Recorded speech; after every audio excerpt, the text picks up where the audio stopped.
Hi, everyone. We are just giving people a few minutes to log on. We'll get started in just a few minutes.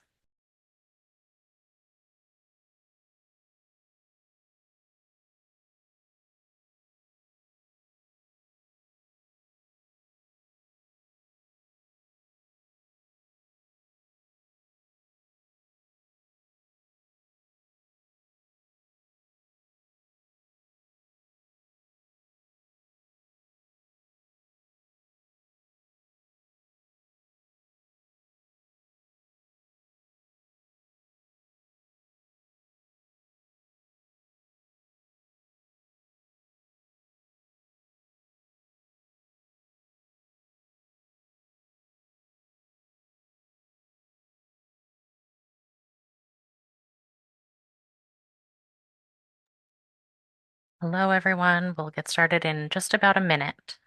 Just letting people log on and get settled.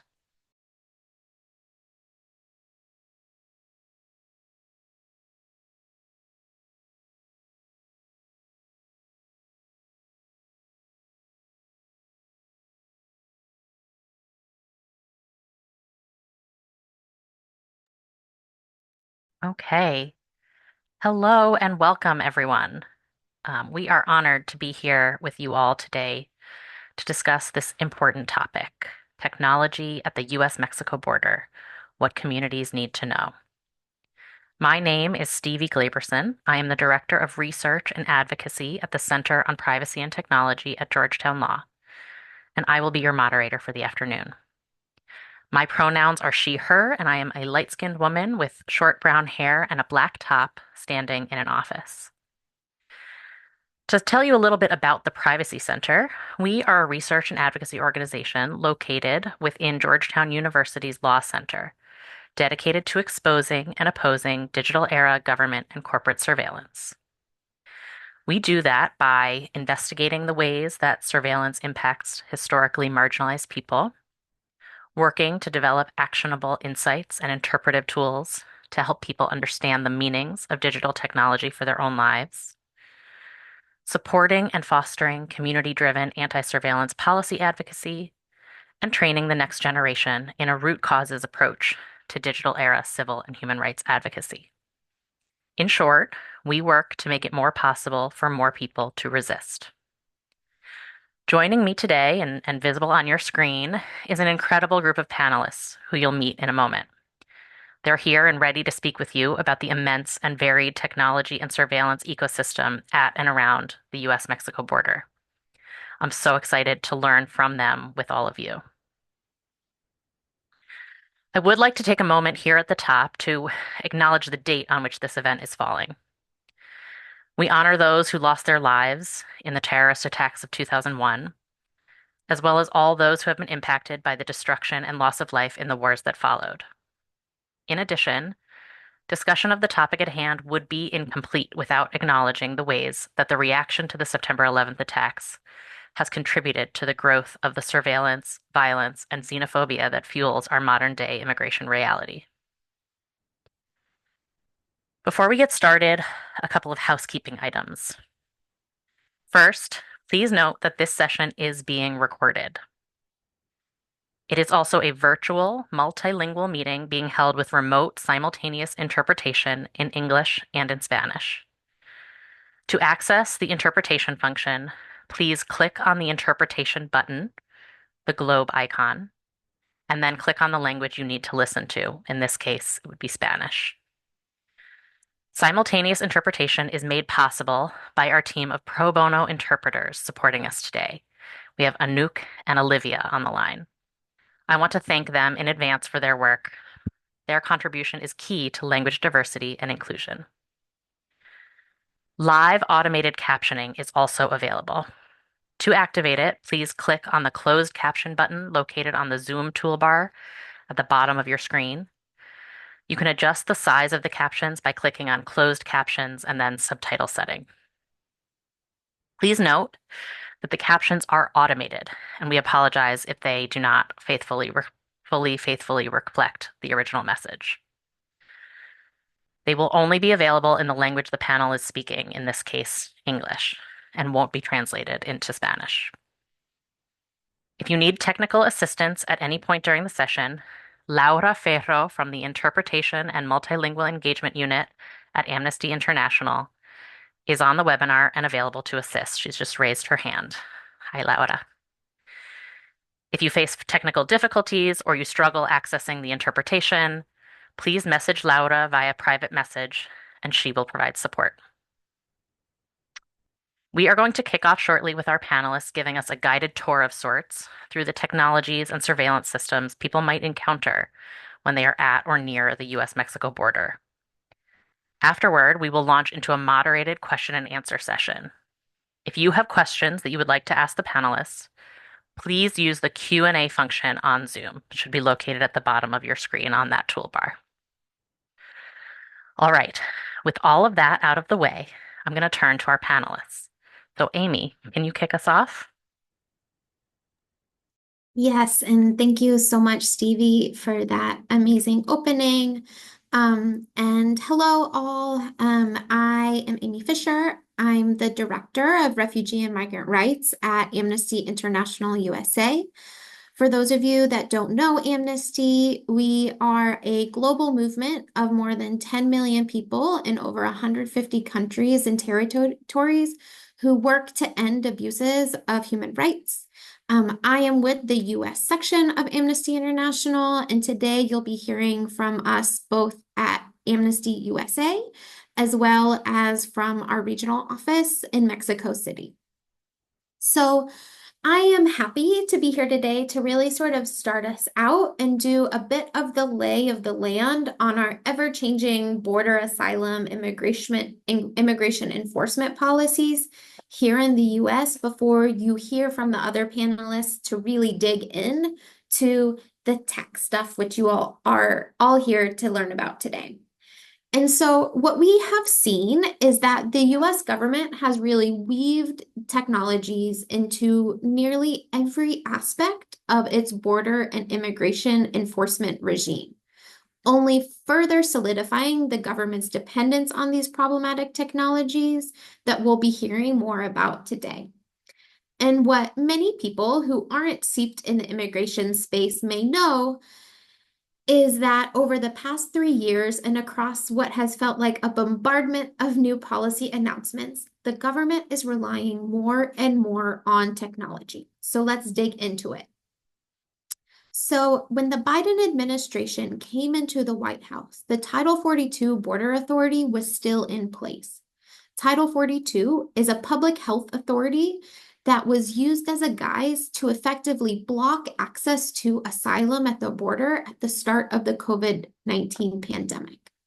And despite public health officials saying over and over again that there was really no public health basis for this policy, and that it was really just based upon racist and xenophobic myths about immigrants bringing diseases, Title 42 stayed in place from the start of the pandemic until it was ended in May of 2023. During this period, the CBP-1 mobile phone application, which had previously been used mostly for customs purposes, began to be the tool by which the US government began accepting exemptions to the Title 42 policy. And don't worry, we're going to dig much more into the specifics of the CBP-1 app shortly. But these exemptions were for people who had particular vulnerabilities in Mexico and needed to enter the US due to humanitarian purposes. This exemption process was largely operated by NGOs at the border towards the back end of the Title 42 era. All the while, despite the Title 42 order, thousands of people seeking safety were paroled into the US during this time, many of whom were enrolled in so-called alternative to detention programs as they were released from either border custody or immigration detention centers with electronic ankle shackles, government cell phones, or phone applications in order to surveil recent arrivals. Now, as Title 42 ended on May 11th, 2023, a new border rule came into effect on May 12th, 2023, that really solidified this use of technology at the border, particularly the use of the CBP-1 mobile application and the so-called alternatives to detention. So that rule, named the Circumvention of Lawful Pathways Final Rule, or what many of us have um, sort of affectionately or not affectionately called the asylum ban, created a system in which the use of the CBP-1 mobile app for asylum seekers became effectively mandatory. Now, under this rule, people arriving to the border would be considered presumptively ineligible for asylum unless they met one of three exceptions. One, they arrived via an existing lawful pathway, such as the parole program that was introduced for Cubans, Haitians, Nicaraguans, and Venezuelans. Or two, applied and were denied asylum in a third country, which is what many of us call or refer to as a travel ban. Or three, what we really are here to talk about today, arrived with an appointment scheduled via the CBP-1 mobile. So people trying to seek safety in the US were forced to use facial recognition technology, share biometric and biographic materials, and more on this mobile app. This presumption of asylum ineligibility could only be rebuffed with a few exceptions for people with language access issues, people who couldn't use the app, people with medical emergencies, or urgent humanitarian concerns. Yet in practice, both Mexican and US officials blocked access for people to enter at ports of entry along the border, forcing people to make this impossible decision to either wait months in danger in Mexico until they're able to secure an appointment with the CBP-1 app, or cross irregularly and be considered ineligible for asylum.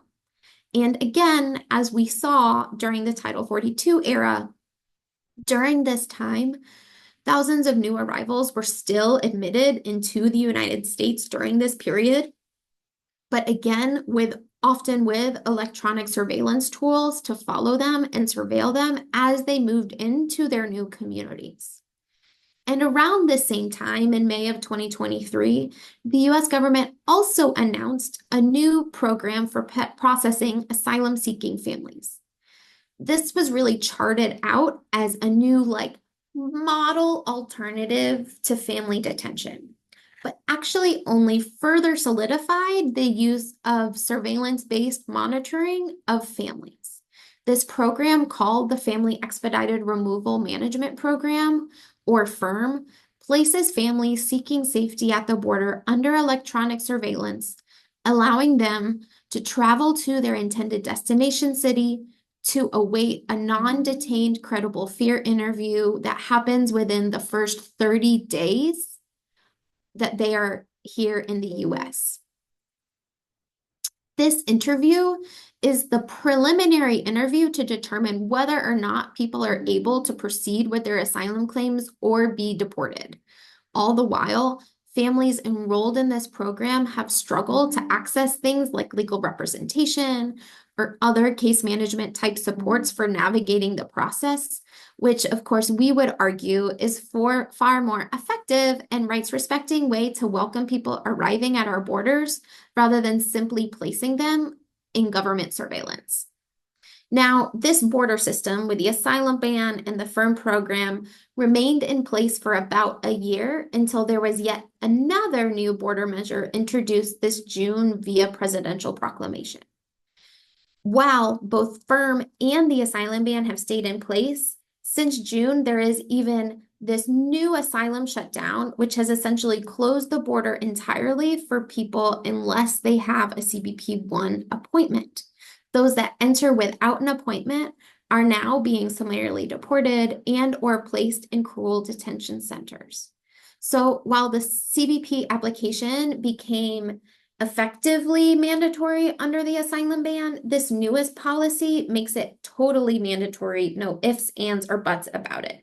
Even the prior exemptions that were intended to work under the asylum ban have now all but disappeared under this most recent border shutdown policy.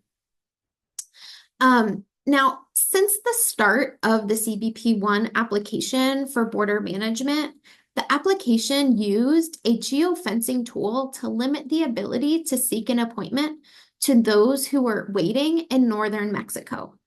And just a few weeks ago, this geofencing was actually expanded further into southern Mexico.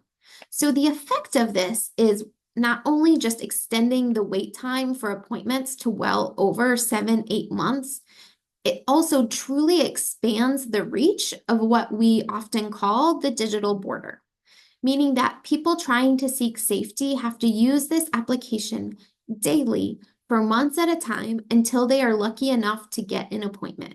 And now, more recent reporting also shows that the US is working to share some of the data it collects in the CBP-1 application with Mexican officials, presumably just to validate people's appointments.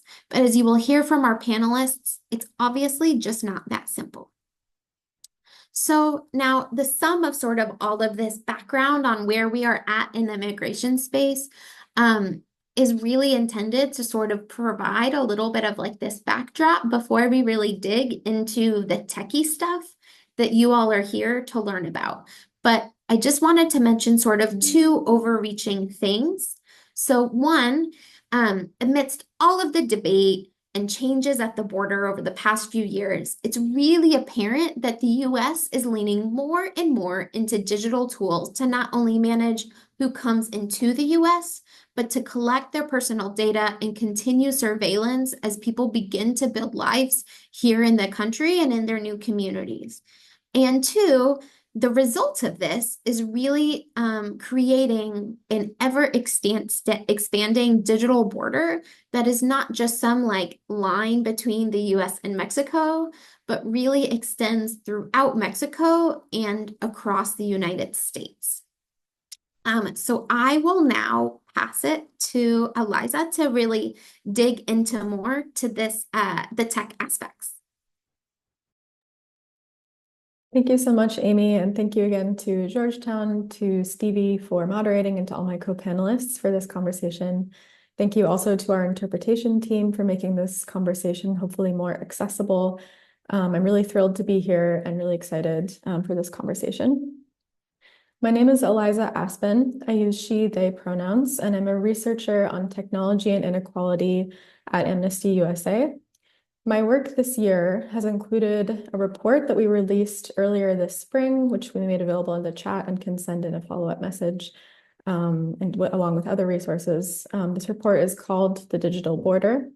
It builds upon the work of my colleagues in the US section, as well as our colleagues in different sections in Amnesty around the world, to discuss how new forms of digital technology are enabling states to crack down on the right to asylum, as Amy just outlined, as well as the rights to freedom of movement, non-discrimination and equality, and a number of other human rights. What's important to understand is that these technologies, including the specific ones that we'll discuss today, are often tested first on populations who have the least ability to refuse or resist when that technology causes harm. These groups often include refugees, immigrants, asylum seekers, and people on the move, as well as people of color, women and LGBTI people, people living in poverty, disabled people, and other groups. Many people interacting with technologies at the border often experience multiple layers of discrimination and marginalization by means of this technology because of their identification with multiple of these groups. So I want to ground this conversation first by helping us define some of our terms. So when we talk about technology, I think generally and correctly, most of the time we think about, the mobile applications, the data-intensive digital technologies like CBP-1, and new AI-enabled technology being deployed at the US-Mexico border. But I think it's also important to acknowledge that these recent iterations of technology-enabled surveillance and other tools are rooted in other systems of control and domination that have long historical roots. The scholar Ruha Benjamin, in her book Race After Technology, develops a notion of race itself as a form of social technology, essentially a constructed system with a particular designed outcome. And the United States, which has a long history of racist extraction for profit, as well as of xenophobia, nativism, and anti-immigration sentiment as a political tool, as well as Islamophobia, particularly in the wake of the attacks on September 11, 2001, has to be understood as deploying these new forms of technology within this historical context. Where I live in New York City, some of the earliest forms of surveillance and criminalization of people, particularly clampdowns on freedom of movement, have very early historical origins. Simone Brown, the scholar, discusses lantern laws, so-called lantern laws, in her book, which is called Dark Matters, on the surveillance of Blackness. And she details how 18th century New York City mandated that Black, mixed race, and Indigenous people carry candle lanterns after dark. And today, as an extension of that history, Black and Brown people in the city still experience unequal amounts of surveillance and profiling, and across the US as well. So in a sense, the technologies that we'll be discussing today have to be thought of as extensions of these previously existing systems of domination, control, and racism, which is ultimately, in many cases, in service of profit and a political incentive that existed long before smartphones or the internet. And when we do work with communities that are resisting these forms of technology-enabled domination, we have to continue to prioritize approaches that are rooted in this history and which prioritize the voices of affected populations who have always led the way in this fight. So shifting gears a bit, the report that we put out earlier this year, The Digital Border, builds upon the work of other colleagues, such as Amy and Mary, on how technologies often provide both the pretext on which states criminalize people interacting with borders, as well as the tools and means by which states and private actors collude to essentially criminalize the lives of people who are seeking their right to asylum. This is done, as we lay out in the report, through practices that can be thought of as externalization and internalization of borders. And this happens both before, during, and long after people interact with what we think of as the physical geography of a border. Externalization of borders is a growing trend in the US and around the world, and is often enabled by forms of technology that we'll discuss today. Generally, Amnesty International has talked about externalization as encompassing a broad range of practices, which includes the outsourcing of asylum processing to other countries, as well as sort of extending or making external the reach of border control and policing, which is often made possible by technologies like so-called smart towers, biometric data capture at the border, as well as unregulated data sharing agreements between local and international law enforcement agencies. Many of these products and services are often made possible by a booming private market. The border security technology market is predicted to reach about a $65 billion valuation by the year 2025, with particular investments currently being made in artificial intelligence specifically. A parallel to this externalization is what can be thought of as internalization of borders, which is also made possible by new forms of technology. This often amounts to countries extending the reach of border policing within the domestic borders of the United States, which is often made possible by data sharing agreements between state and local police agencies, as well as increased surveillance by organizations like ICE, Immigration Customs Enforcement, as well as other agencies, as well as the use of so-called alternatives to detention, such as ankle monitoring devices and GPS monitoring devices, as Amy referred to. The goal and impact of these externalization and internalization practices, which are made possible by technology, is to help blur the boundary between multiple forms of surveillance, including workplace surveillance, criminal justice surveillance, domestic policing, and border management, with information sharing and untested forms of technology, again, being tested upon groups who have the least window to refuse or to resist. We see this and have seen this most recently, for example, in the involvement of immigration and customs enforcement on the crackdowns on Black Lives Matter protests in the US in 2020.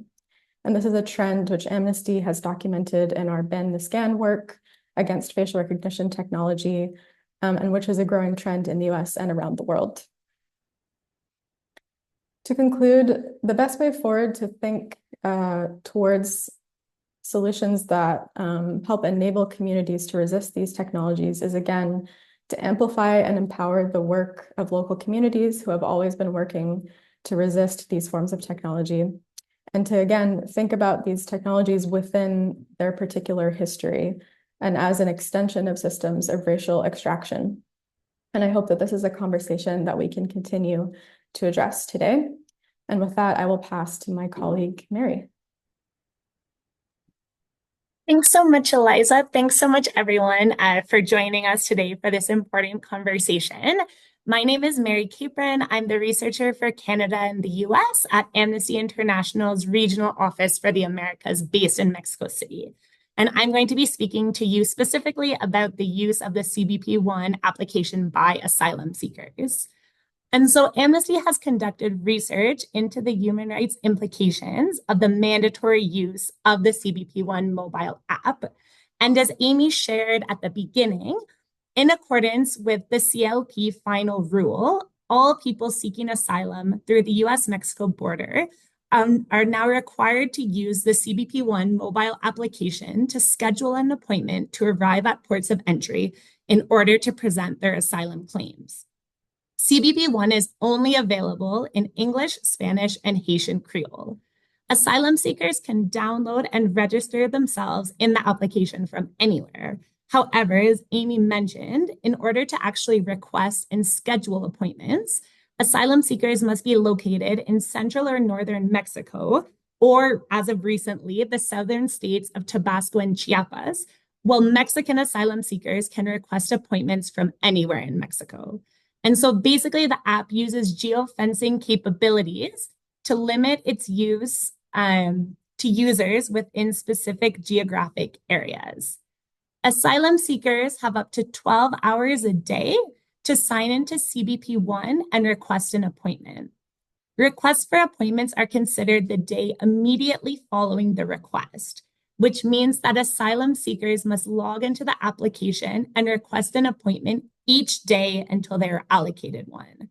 There are 1,450 appointments available each day, and they are assigned randomly. That means that they're not assigned in the order of registration. However, CBP did recently announce that more appointments would be allocated to those individuals who have been waiting the longest.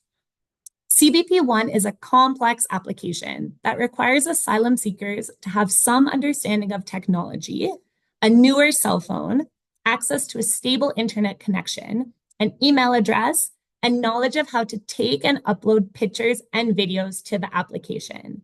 They also need to be able to read and write in either English, Haitian Creole, or Spanish. It's really important to keep in mind that asylum seekers are fleeing persecution and are having to use the application in very difficult circumstances. However, CBP-1 assumes that all asylum seekers find themselves in the same situation and ends up conditioning an individual's ability to seek asylum on their ability to use a mobile application. Although the functioning of the app has improved since May 2023, Amnesty and many other organizations have found that people seeking asylum continue to experience challenges using CBP-1 due to an onerous registration process, technological errors and flaws, and lack of knowledge about the application and how it works. Further, there are some asylum seekers who are unable to use the application at all for financial literacy, language proficiency reasons, among others. A Honduran asylum seeker told Amnesty, using the application is difficult for older people, people who don't know how to use technology well, or depending on your education level or the cell phone that you have. And so while CBP has made important updates to the application, technological issues, including error and fraud messages, crashes, and glitches continue to regularly occur. We heard from asylum seekers that the app frequently freezes or stops working. This sometimes prevents individuals from being able to request an appointment or accept an appointment that has been allocated to them. We also heard from asylum seekers and service providers that updates to the CBP1 app often result in it not functioning for a period of time following the update. These updates generate fear, confusion, and worry amongst asylum seekers who often do not understand the changes that are being made to the app. And so one example of a change that caused many issues was the introduction of a CAPTCHA code when logging into the application. A Guatemalan asylum seeker shared, with the recent updates, there's an extra step that involves identifying figures by color. I have a visual disability and can't figure this part out. Before this step didn't exist. Without support, I would never be able to apply for an appointment. Asylum seekers must also take and upload a photograph when they register themselves in the CBP1 app.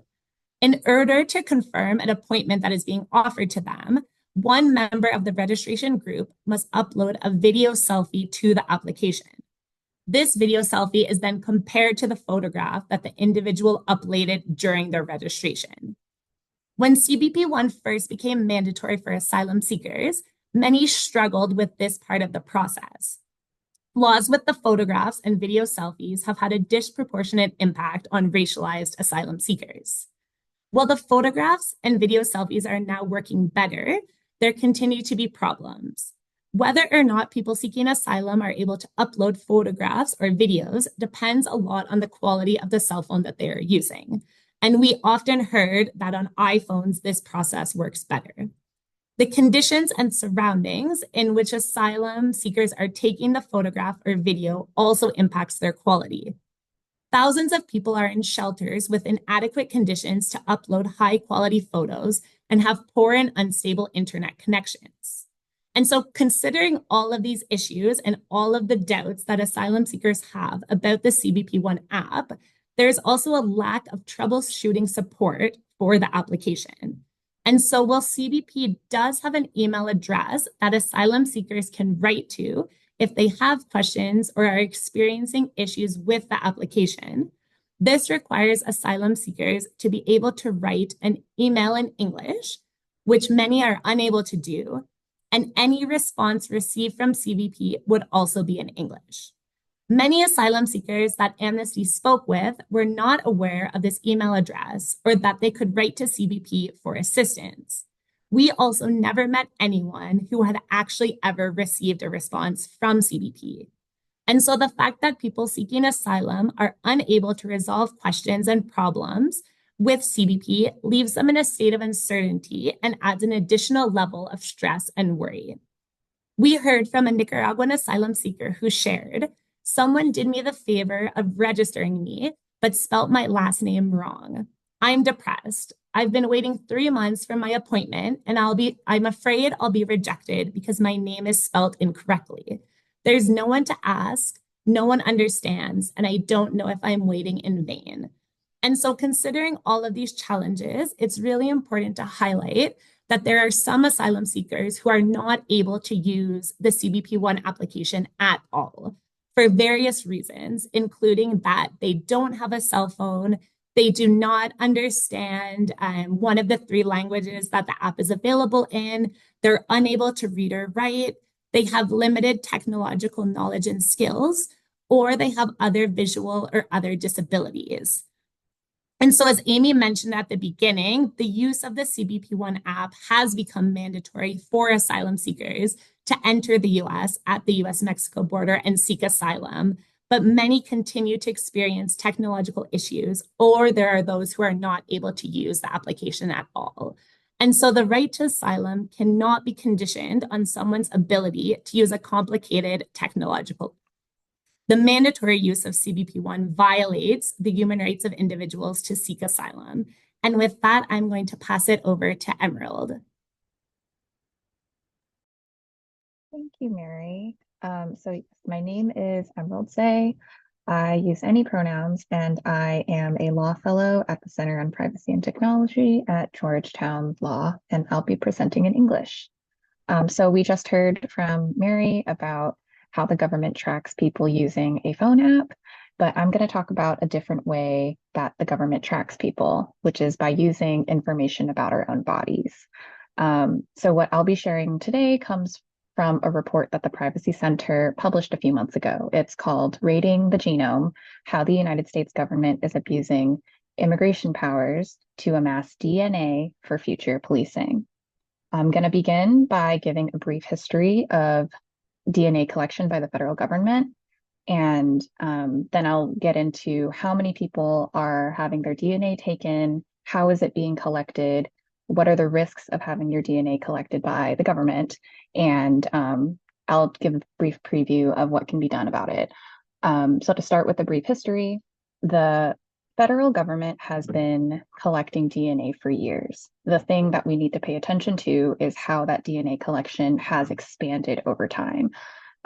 It starts in 1994. The US started using law enforcement to collect DNA and log that information in a national database known as CODIS, CODIS. CODIS is a database that law enforcement uses for criminal investigations. But in 2005, the government expanded DNA collection to people detained by immigration enforcement. Since 2005, there has been a series of federal rule changes, and those changes have impacted how widespread DNA collection by immigration enforcement is. The rule that we're going to focus on is a rule from 2020, so during the Trump administration. And under that rule, the federal government is collecting DNA from almost every person detained by immigration authorities. As some of you here may know, the word detained in immigration law is very broad and vague. So in practice, the rule allows immigration enforcement to collect DNA from an incredibly large group of people. Now, how large exactly is this group of people? The DNA that immigration officials have been collecting goes into a part of the CODIS database called the Detainee Index. Before 2020, this index consistently had fewer than 300,000 profiles. After 2020, the number of profiles skyrocketed. By the end of 2023, it had more than 1.5 million profiles. So that means that in the span of just 3 years after the 2020 rule change, the number of profiles multiplied by 50 times. And this 1.5 million number is likely an undercount. It only represents the DNA samples that were actually processed and added to the CODIS database. There are hundreds of thousands of DNA samples that have been taken from people that have not been added to the database. So we can say that there are many more people that are having their DNA taken by immigration authorities. For the folks that do have their genetic information in the database, that information sits in the part of the database that law enforcement uses for criminal investigations. And the racial disparities in policing by law enforcement has been long documented. And we found that the information that is already in the CODIS database disproportionately represents Black and Brown communities. Now that immigration authorities are also collecting DNA to include in the same database, information from the immigration system is being mixed in with information at the criminal legal system. And we went further in our report. We compared the amount of DNA added to immigration to the database by immigration versus criminal law enforcement. We found that before 2020, the information from immigration enforcement made an extremely small percentage, less than 1%. In 2023, after the rule change, it drastically increased to 9%. And we calculated that if immigration enforcement continues at this rate, by 2034, 10 years from now, about 33% will have been collected by immigration enforcement. So just to put that differently, 1/3 of the database by 2034 will, the 1/3 of the database that is used for criminal law enforcement will have been from immigration.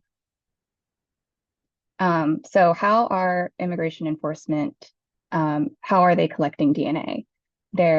What they're doing is they're swabbing people's cheeks. If you've taken a COVID test, you may have taken a swab of your own DNA, but the swab device that immigration enforcement is using is slightly different. It doesn't look like a long Q-tip. Instead, it's shaped like a popsicle stick, but it's made of plastic. And it's put into a person's mouth, they scrape your cheek, and that's how they collect your DNA. At the Privacy Center, we conducted interviews and heard stories about what it's like to get your cheek swabbed by immigration enforcement. We heard from many people that they don't know that their DNA is even being taken at all. Even though there are government policies that require immigration enforcement to notify people before taking their DNA, the people that we interviewed did not see written notices. They were not told verbally that their DNA was being taken, and many people reported being very scared and confused about what was happening. And some people thought it was to test for COVID-19. Some interviewees were able to find out that they were swabbing for DNA, but they were afraid of why it was being taken, so afraid that they were afraid to ask, afraid of what would happen to them, what it meant for their immigration consequences. Though one of our interviewees did share that she learned that during the Title 42 era, if someone did not consent to DNA collection, they would be forced to leave the United States. And since Title 42 has ended, that has changed. A person who does not consent would not be forced to leave, but they would remain in detention. And then aside from what we learned through interviews, federal law allows immigration authorities to restrain people and forcibly take their DNA if they don't give it up voluntarily.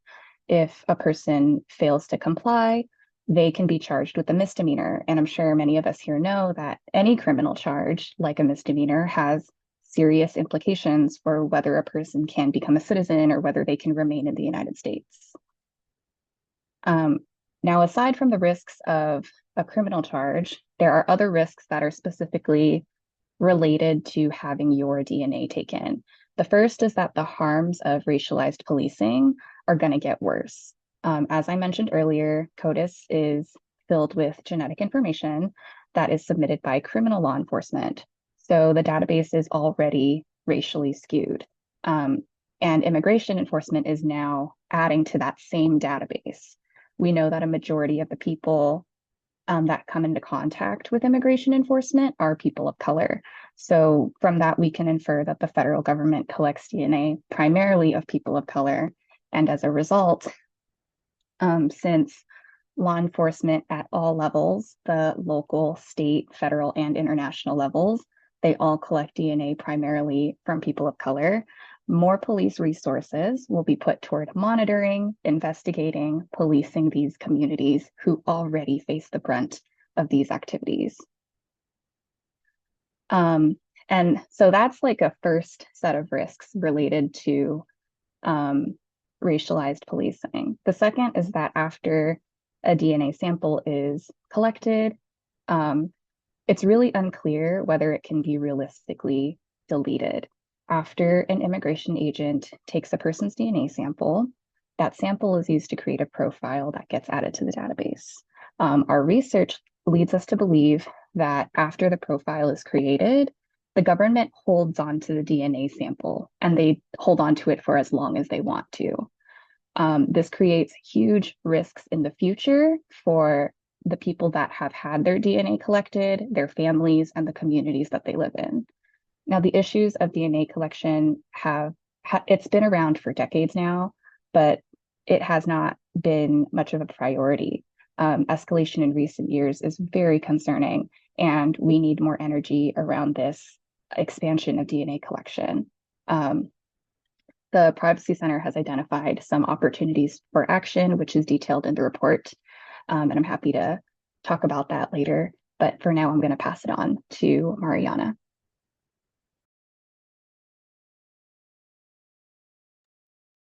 Thank you, Emerald.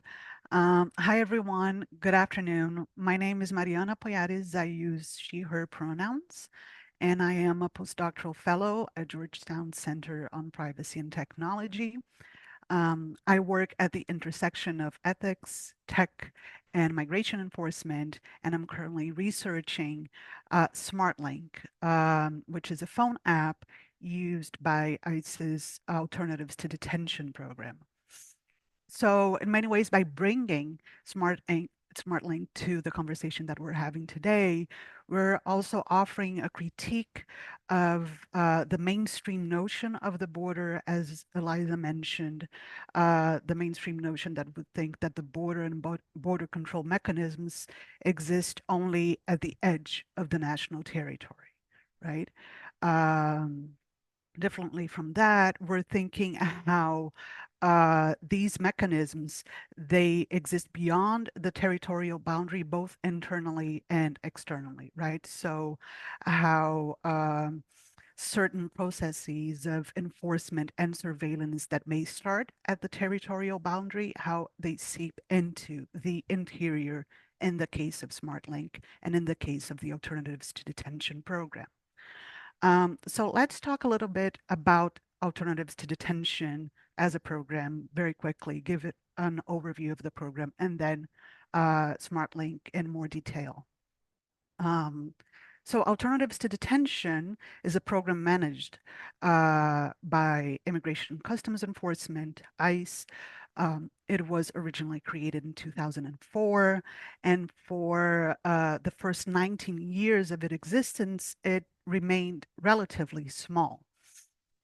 It was at first a program that was offered as a strategy for relieving certain individuals, such as families with children, from immigration detention. And then during the Bush and especially the Obama administration, it shifted its focus. So starting then, ATD's Alternatives to Detention began to be understood as a means for releasing low and moderate risk immigrants who are not statutorily mandated to be in DHS's custody or under the custody of the Department of Homeland Security into US territory while under government surveillance. So that shift means that the program went from being a substitute strategy to detention to an expansion of supervision, right? Of foreign nationals, who many of whom would not be subjected to detention or would no longer be subjected to detention. By that, I mean, for instance, folks such as asylum seekers or immigrants who have been released from detention centers. Folks who then belong to ICE's non-detained docket. This is the population that is subjected to ATDs. And this is an information that is very crucial for us to keep in mind.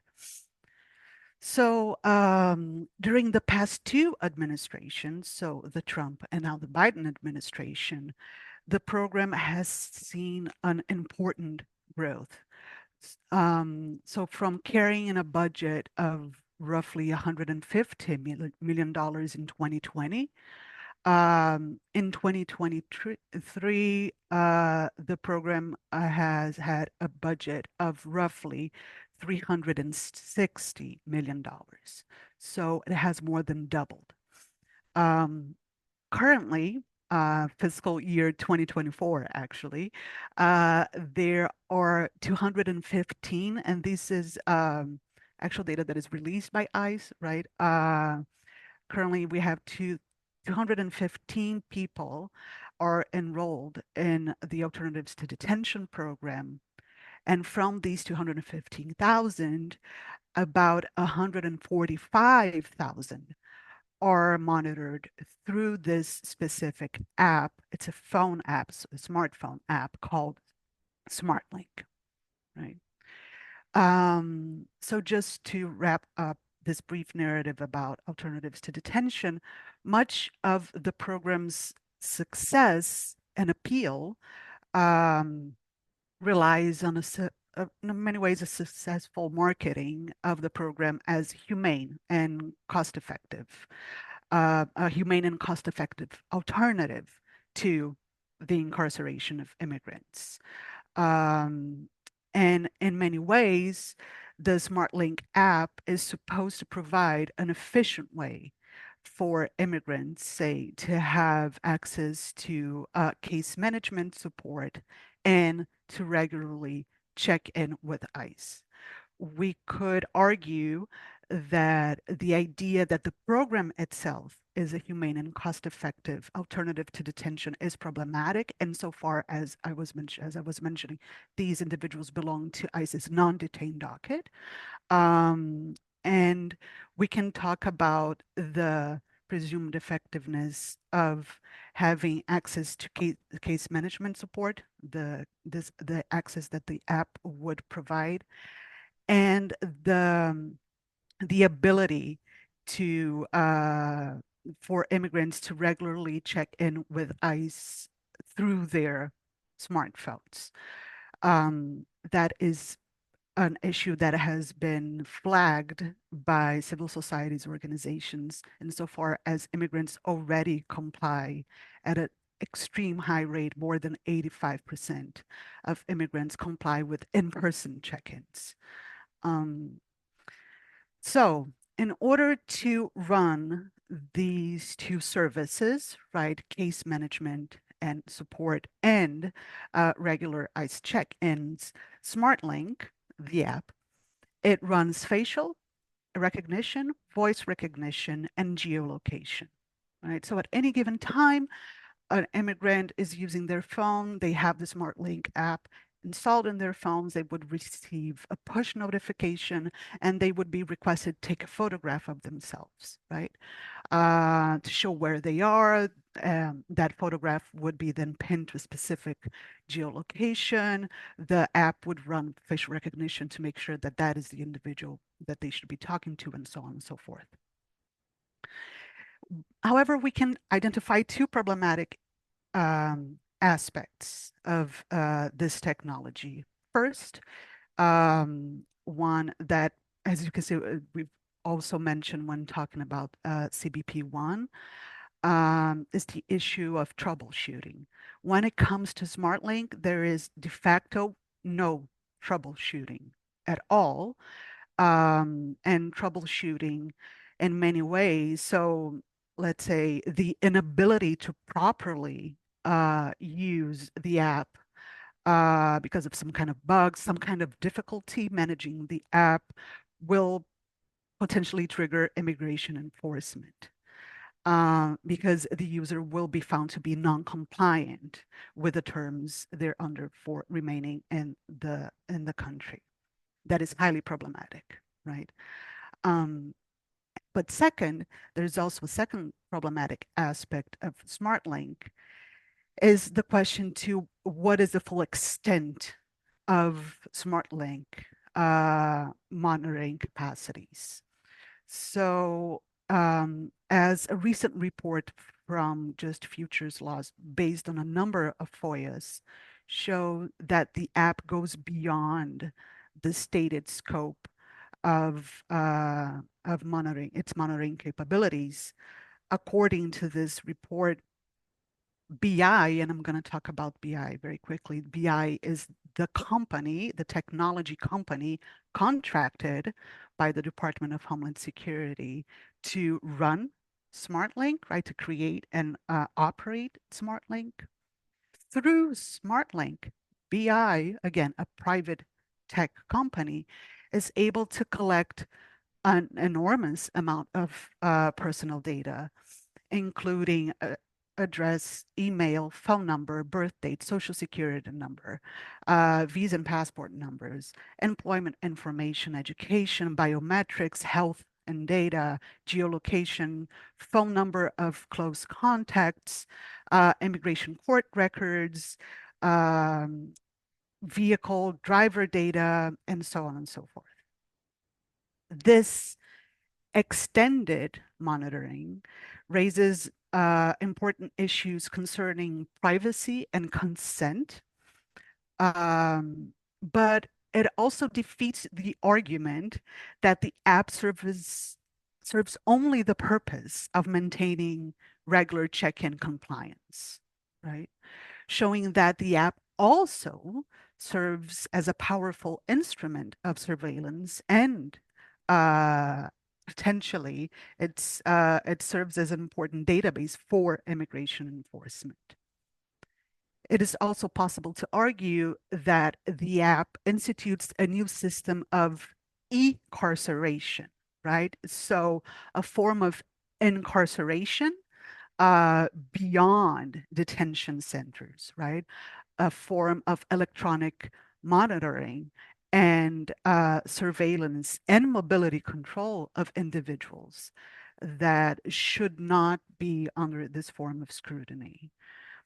On the other hand, we can see through research also that the surveillance operated by SmartLink is not just individual. So it targets not only the individual that has been assigned to SmartLink, but it is the data that is gathered is part of a larger ecosystem of surveillance, meaning that this information could be leveraged for other enforcement purposes, such as raiding immigrant communal spaces. So targeting not only individuals, but also immigrant communities as a whole, right? Or gathering information about immigrant communities. So finally, and this is very important, last but not least, in many ways, it's crucial to situate SmartLink in the larger economic landscape of immigration enforcement that Amy was mentioning at the beginning. So first, BI Incorporated, the company, as I said, responsible for creating the SmartLink app and therefore for extracting and storing the user's data, is a subsidiary of the GEO Group. The GEO Group is one of the largest private prison companies that own or manage the dozens of immigration detention centers across the United States. SmartLink is responsible currently for a $2.2 billion contract with the US government. Second, while SmartLink is marketed as a cost-efficient technology for migration enforcement, as I mean, the Department of Homeland Security argues is very cost efficient because instead of having an individual in detention and each detention bed costs around $150 per day per individual, right? SmartLink, on the other hand, costs only $8 per day per user. That could be a valid argument if it wasn't the fact, again, that SmartLink is assigned to individuals that are on ICE's non-detained docket. So individuals that would not be subjected necessarily to detention, right? So what we see is that the Alternatives to Detention program and SmartLink, also as one of the technologies that is used by this program, it doesn't really substitute detention, but supplements detention in many ways, right? Through surveillance. And to wrap up, I would like to close by stressing that the sharing and cross-management of migrant data by different federal and state agencies consists of this new hyper infrastructure that now sustains both internal and external border control and securitization.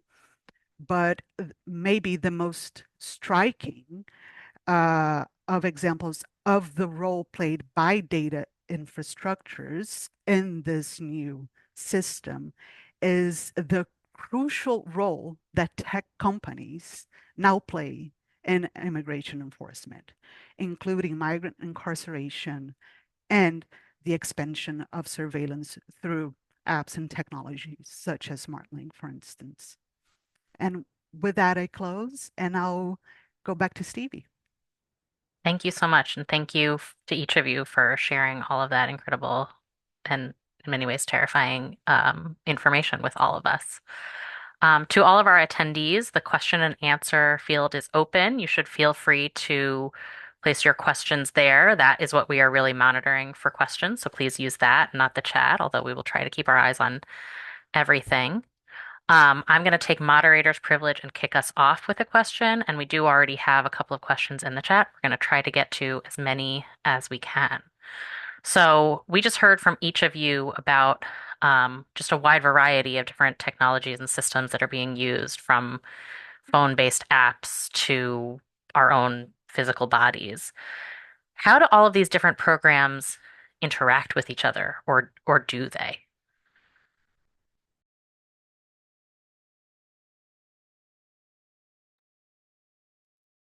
I'm happy to start. So I think the answer is yes, they do all interact with each other.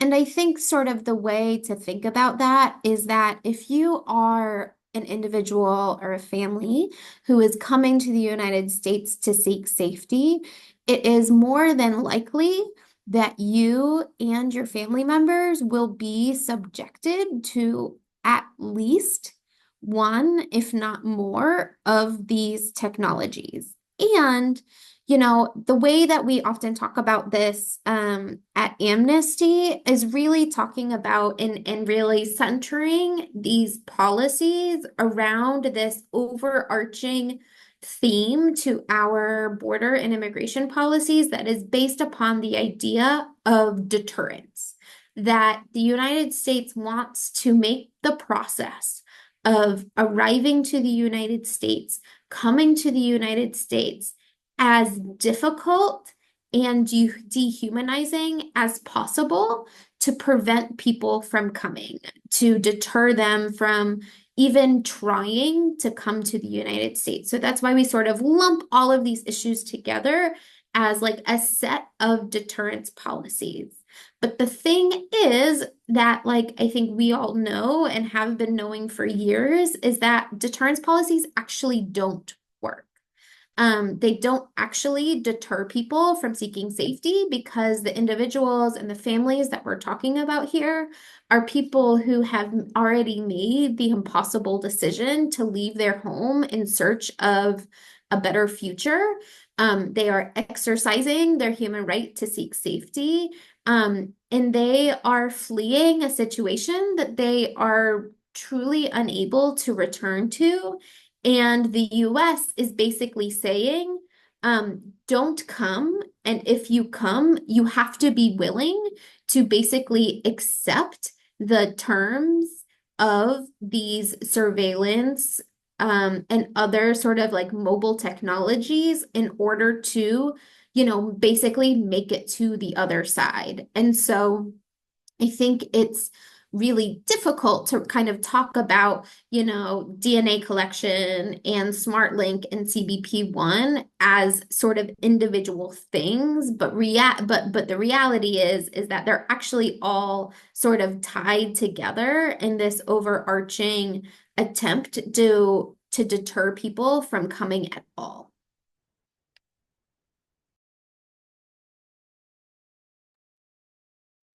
Thank you, Amy. Before we move on, does anyone have anything they want to add to that answer? I can add a little bit to it. So just to look at it very big picture, the way that I like to think about it is that there's technological developments that are happening all the time, right? But each new innovative, shiny object, every new development, it's an additional tool that is allowing the government, certain companies to collect information about you. The more information they collect, the different types of information that they collect, the more that is collected on you is giving them more opportunities to use that information against you. And so when we think about um, whether that is an actual risk to you. Um, in this context, we're talking about migrants and their families and the communities that they live in. And some people have different levels of risk than others. But I think the important thing to realize is that when data, all sorts of data is being collected, it has the potential to easily be shared, stored indefinitely, and the risks are not the immediate risks that are happening now, but there's a potential for harm in the future that is not limited to these immigration concerns that we're talking about today. It has broader ripple effects. I'll Thank you so jump much. on that very quickly. Just to add to that, I would like to give a very concrete example, one example of how these systems interact. If we're talking about SmartLink, for instance, the facial recognition part of the app, it runs based on the photograph, say that an asylum seeker is assigned to SmartLinks at the border, right? So the initial image is the photograph that is taken from that individual at the border, right? That one image is going to be the one that then will serve as parameter for the the facial recognition running later on SmartLink. That picture is not just used by SmartLink, right? It goes to other databases. It's going to feed a number of other databases as we're talking about. So yes, there is a sharing of biographical information, court case numbers, addresses, names, ID numbers, and so on and so forth, but also pictures, voice, and we can think about many other ways. And again, as Emerald was mentioning, not just by local enforcement or federal agencies, but also tech companies that are the ones that are providing the technology for these instruments. Thank you all so much. We have a couple of sort of detailed technical questions that I'll just run through kind of quickly in the from attendees. So I think this question is either for Amy or Mary. Up to your knowledge, the assignment of appointments, I think this has to do with the discussion of CBP1. Is it actually arbitrary, or do certain circumstances make the process faster or slower? Yeah, I'm happy to sort of take a stab at this, and then Mary, you can chime in for anything I missed. So the way that the appointment allocation works within CBP1 is that there is um, a certain percentage of appointments that go to basically chronological order. So those that it's like sort of like a first in, first out type of system. That percentage initially, and when we did our CBP1 report, was 30% of those. So 30% of appointments are allocated to those that have been waiting the longest, while 70% was like a total lottery, random thing. In recent weeks, that percentage has shifted. So now it is 40% of appointments are reserved for those that have the longest registrations, this like first in, first out thing, whereas 60% are reserved basically for like the lottery. And I think the way that this is implemented is a bit sort of part of the like intended chaos with the program, you know? So like when we were around the border and were interviewing people, we would, you know, talk to one person who would say that they had been waiting 6 months for an appointment and had never came. And at the same time, we talked to a family that had basically like won the lottery and received their appointment literally the first day that they tried.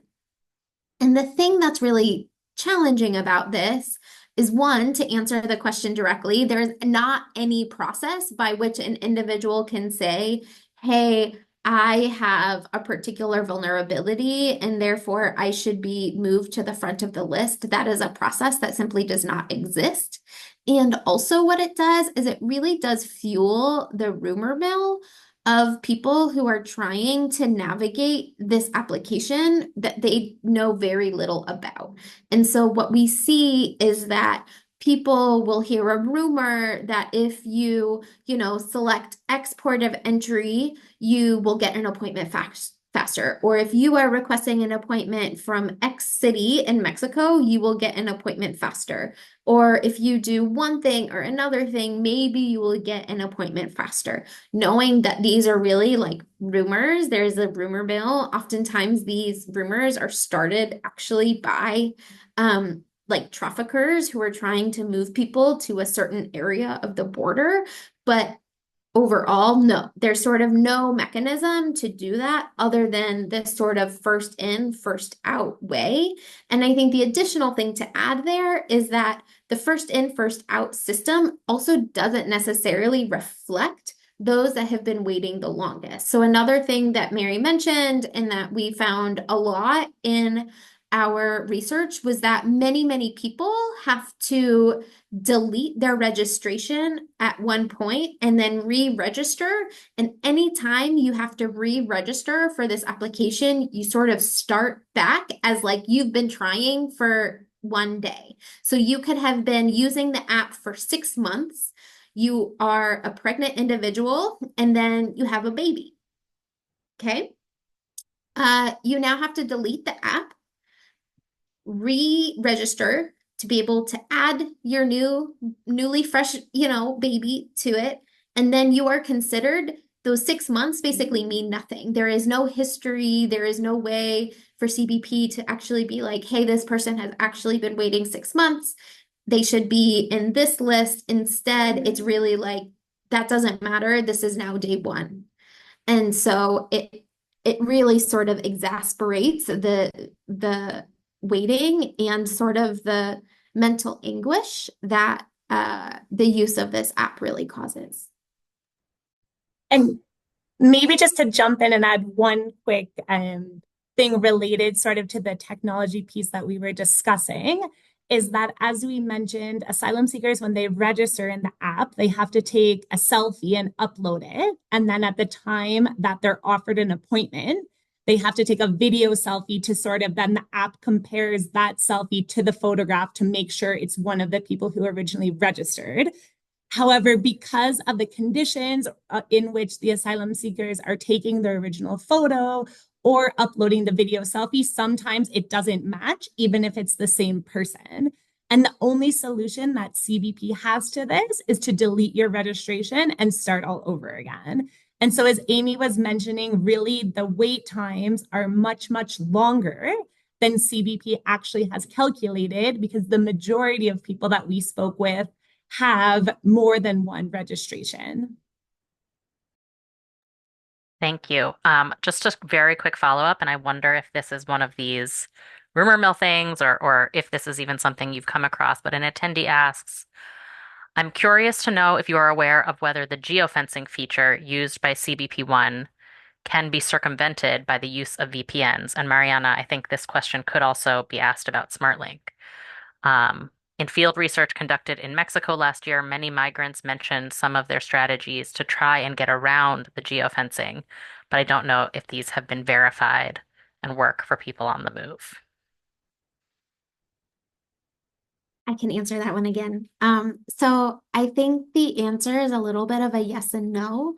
So similarly, we have heard a lot about people trying to use VPNs to sort of get around the geofencing issue.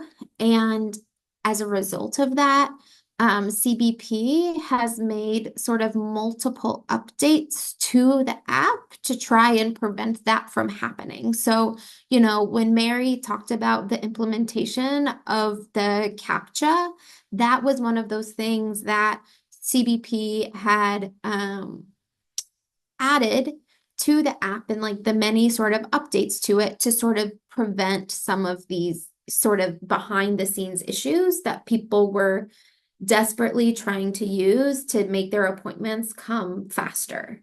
And so that's a little bit of our like yes, no answer. Although others, please feel free to jump in. I just wanted to echo what Amy just said is that, again, also the SmartLink app has been updated and new features have been included to try to prevent the use of VPNs as a way of circumventing geolocation surveillance. So again, same thing, yes and no. Thank you both. Switching gears just a little bit.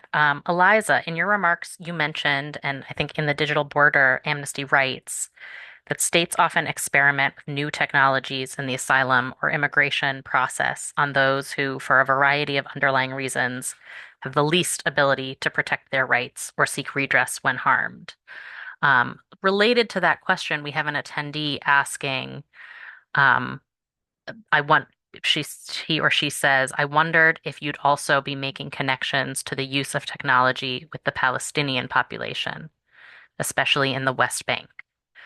Notes that maybe this is a separate seminar, but that there is a place where surveillance is on steroids.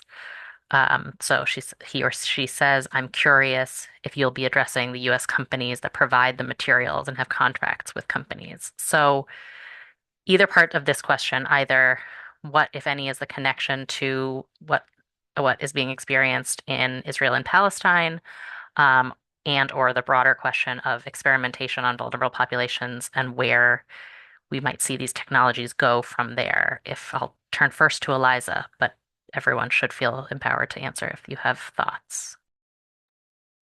Yeah, it's a great question and a really important connection to make.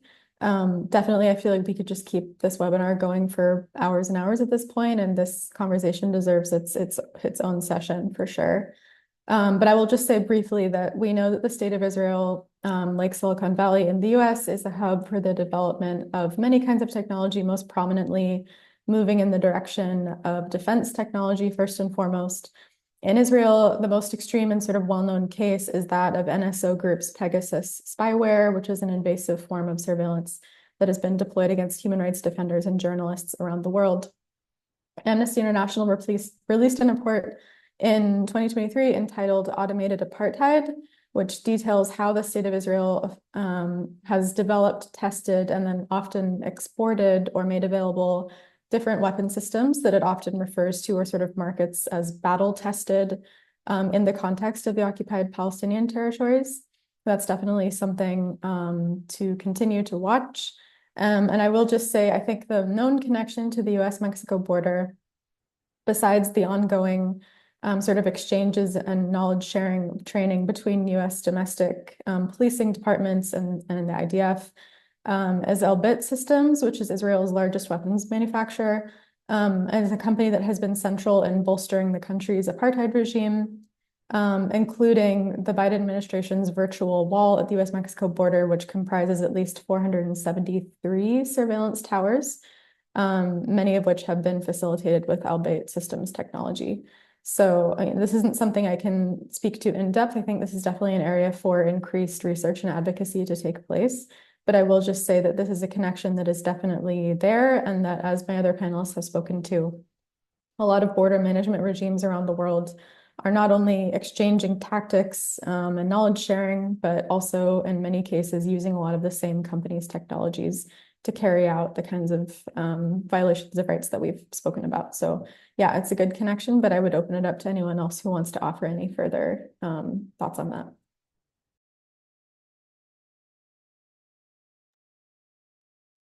Thank you, Eliza. Yes, I think that sort of partially answers we are getting a lot of questions. So thank you, attendees, for your engagement. That does answer, I think, a couple of the questions that we're getting about the interconnections between some of the corporations. A number of you mentioned the sort of the corporate aspect of all of this. Recognizing that we're getting low on time, I am going to just continue moving us through because we have lots of questions coming up in a couple of different areas. One question that I would love to pose, are all of these tools and strategies legal? What is the legal underpinning of all of this? I'm going to call on Emerald to kick us off here, but would love to hear from everyone, from anyone who has thoughts on this aspect. Sure. So as it relates to the DNA collection program, run by immigration enforcement right now. The report rating the genome, um, we that research presents an argument for this program being unconstitutional under the Fourth Amendment. The Fourth Amendment is supposed to be a protection against law enforcement collecting information about you. That's just a very basic interpretation of it. But DNA is like such a private part of ourselves. It is attached to our bodies. And there are certain exceptions to the Fourth Amendment under what's known as the border search exception. But as we detail in the report, the government's DNA collection program also doesn't fly under that exception.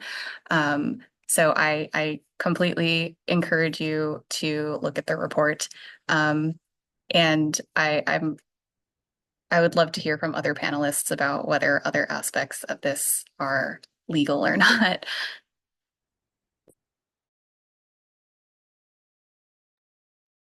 I will say quickly on sort of like a less technical way, both the circumvention of lawful pathways final rule as well as the most recent border shutdown are being challenged in the court for their illegality. Amnesty in our research and analysis have concluded that both of the policies violate both U.S. and international law around the sort of the right to seek safety. And so U.S. and international law states that people should be able to seek asylum regardless of their manner of entry into the United States. And what that means is that when we make a phone application mandatory and then people that don't use it are then subjected to other types of punishments or expulsions, that violates the law that people should be able to enter and seek asylum regardless of their manner of entry. Thank you so much. I'm going to try to get into sort of two areas before we close. We have just a couple of minutes left. So first, what are some trends to watch for the future? How do we expect these technologies to evolve? We have a couple of audience questions that I'm just going to reflect to you guys, and then anyone should take up the mantle. How can border communities, policymakers, and human rights advocates get ahead of technological trends to proactively identify and mitigate new risks? And do you all have any forecasts or indications of how AI may affect these technological programs? Will AI enable migrants to evade or circumvent more easily, or alternatively, supercharge the surveillance?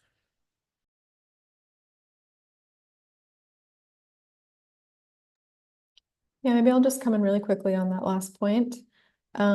What my scoping work thus far on kind of new integrations of automated systems, both in the context of organizations like the Department of Homeland Security, which has purview over CBP and ICE, has been that in many cases, both, I think this is going to be sort of the path in the US, but also around the world.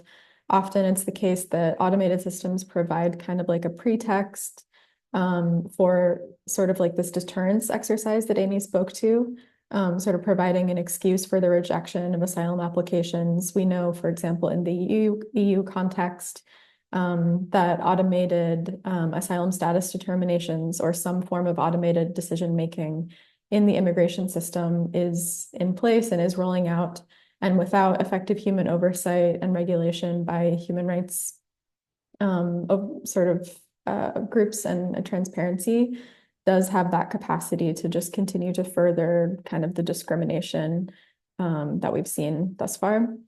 And yeah, I think just ways that advocates can remain informed and also kind of keep their eyes on the future is just, again, broadly, I think a principle that I tend to abide by is that wherever you see a resurgence or kind of like a new excitement around AI in any particular field, whether that's, content moderation or tools like ChatGPT, that often speaks to an underlying crisis of labor and often labor exploitation under the surface. And we know that not just in the US, but around the world, it's often people with insecure citizenship status, incarcerated people who end up doing some of the dirty work that's involved in maintaining AI systems that we currently use. This work is often sort of made invisible. And so I would just continue to have, people interested in carrying on the fight for human rights in this space to just stay mindful and to be really cautious about optimism and sort of an oversimplification of the capacity of AI to improve the lives of asylum seekers and immigrants and vulnerable people more broadly. But yeah, any other thoughts from other panelists is very welcome. I'm gonna, just because we're so low on time, it was a beautiful segue into the last question or sort of set of questions I want to ask, which is, we have a lot of questions in the Q&A about like, what can we do? What are we doing? What is out there? How can people get involved? How can people resist or push back either on the individual, organizational, community level?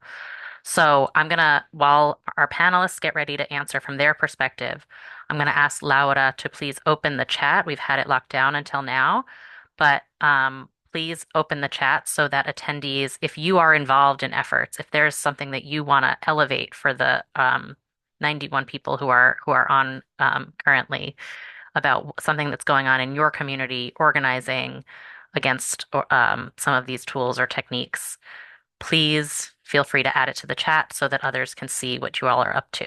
So with that, I'll pass it back to our panelists and ask, what are some ways that people can get involved?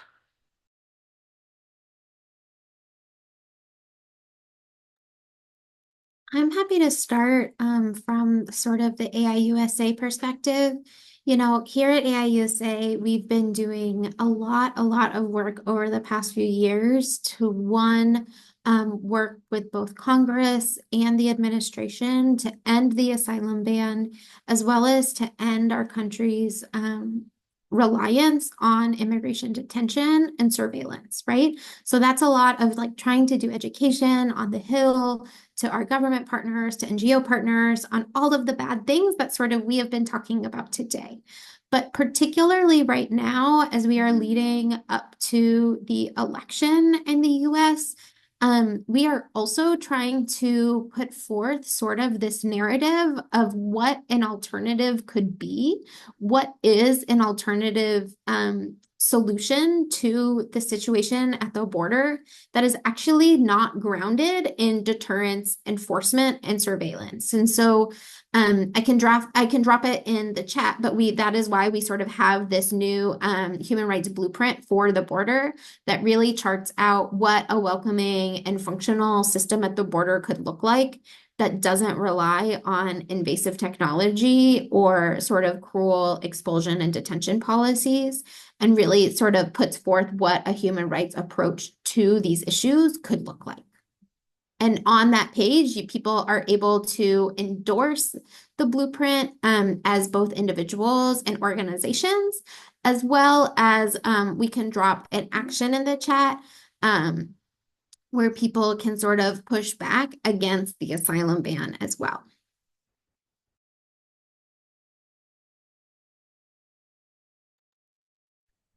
I can speak on DNA collection in particular. So as we detailed in the Rating the Genome report, we see the Privacy Center, we see potential avenues for litigation, changes to legislation at the congressional and local legislative levels, as well as targeting various executive agencies as different pressure points. This is all laid out in the report. I encourage you to take a look. And if you are interested and have ideas for where would be a good place to start, I encourage you to reach out and maybe we can work together on that. Well, we are 1 minute over time, so I'm going to have to take back the mantle and unfortunately cut this conversation short. We could obviously go on for much longer, and there is a lot of activity going on in the chat, lots of organizations to check out, lots of places to hook in and get involved. So please check that out. I want to thank all of our panelists for sharing their expertise and experience with us. I learned so much. I know I learned so much. I hope our attendees did as well. Thank you to our interpreters, who I know have been working very hard as we have been going. And a huge thank you to everyone joining who has joined us. Thank you for such a robust discussion, so many great questions, and for all the work you do. If you're looking for ways to get involved, like we just talked about, there's links in the chat, resources that our organizations have put out. And I know we at the Privacy Center and the rest of the panelists would welcome the opportunity to hear from you if you're seeing or hearing something that you think someone else needs to know about. If you have further questions about the research, or ideas for further organizing, ways that we can support or anything like that. So feel free to reach out directly to any of us, and thank you all.